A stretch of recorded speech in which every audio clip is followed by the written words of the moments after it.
Leto zatem, ko je k nam pripeljala nova generacija hibridnega CR-V, je k nam prišla tudi priključno hibridna različica z oznako PHEV in skoraj identičnim izgledom. V katalogu lahko najdete vse podatke o razlikah, najbolj opazna je seveda veliko večja baterija v tem primeru in pa skoraj 40 litrov več prtljažnega prostora. Ja, prav ste slišali, ker je baterija nameščena pod zadnjimi sedeži. Moja naloga je v bistvu, da vam povem tisto, česar ne morete prebrati v katalogu.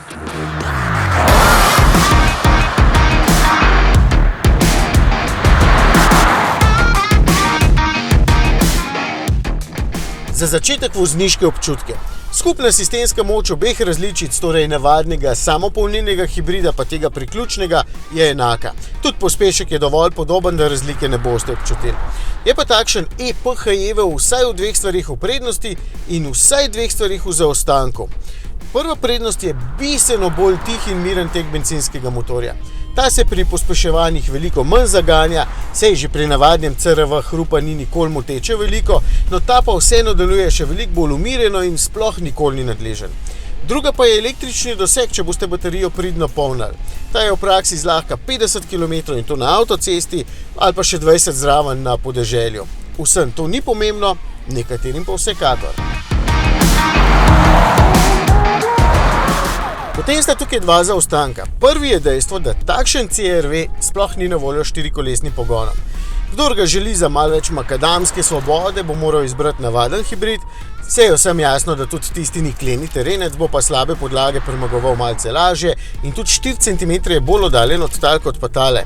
In drugi zaostanek je občutek med vožnjo. Tale je dobrih 160 kg težji, kar se pozna. Niti ne v veliko večji okornosti ali pa v bolj tečnem zibanju, brez skrbi, tudi ta se še vedno pelje zelo fajn, je pa krmiljenje precej težje in zato manj prijetno. Tega kot lastnik ne boste opazili, mi smo imeli pa obe različici naenkrat in je razlika kar opazna.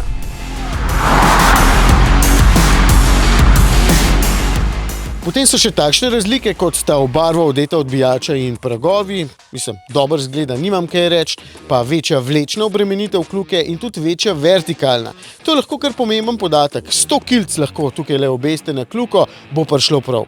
Vse ostalo so pravzaprav malenkosti, kakšen gumbek več tukaj le, kakšna letvica je malo drugačna znotraj, se pravi, res malenkosti. In če ste slučajno pozabili, kaj CR-V je, Hondin največji križanec pri nas, kar pomeni, da ima prtljažnik 640 litrov prostora, da je ogromno prostora tamle na zadnji klopi, da se stranska vrata odpirajo pod kotom 90 stopinj in so res praktična, pa razkošje seveda tudi tukaj sprede. Ne samo prostora, ampak tudi finih materialov, dobre izdelave, prijetnega vmesnika, bogate opreme.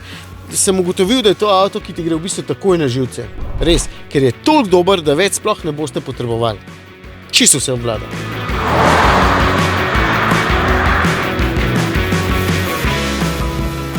Vem, še vedno ne veste, katerega izbrati. Jaz bi kar navadnega, ker je za pikico bolj lahkoten med vožnjo, pa na voljo je tudi 4-kolesnim pogonom. Nikakor pa ne gre spregledati niti tega, da je takšen priključni v bistvu na voljo samo z najbogatejšim paketom opreme in zato občutno dražji od srednje opremljenega samopolnilnega CR-V, ki pa tudi kar poka od opreme. No, ne glede na izbor, pa kar takoj povem, da piskanja za omejitve ne morete izklopiti nikjer in zato CR-V non-stop piska. To je v bistvu moja edina zamera.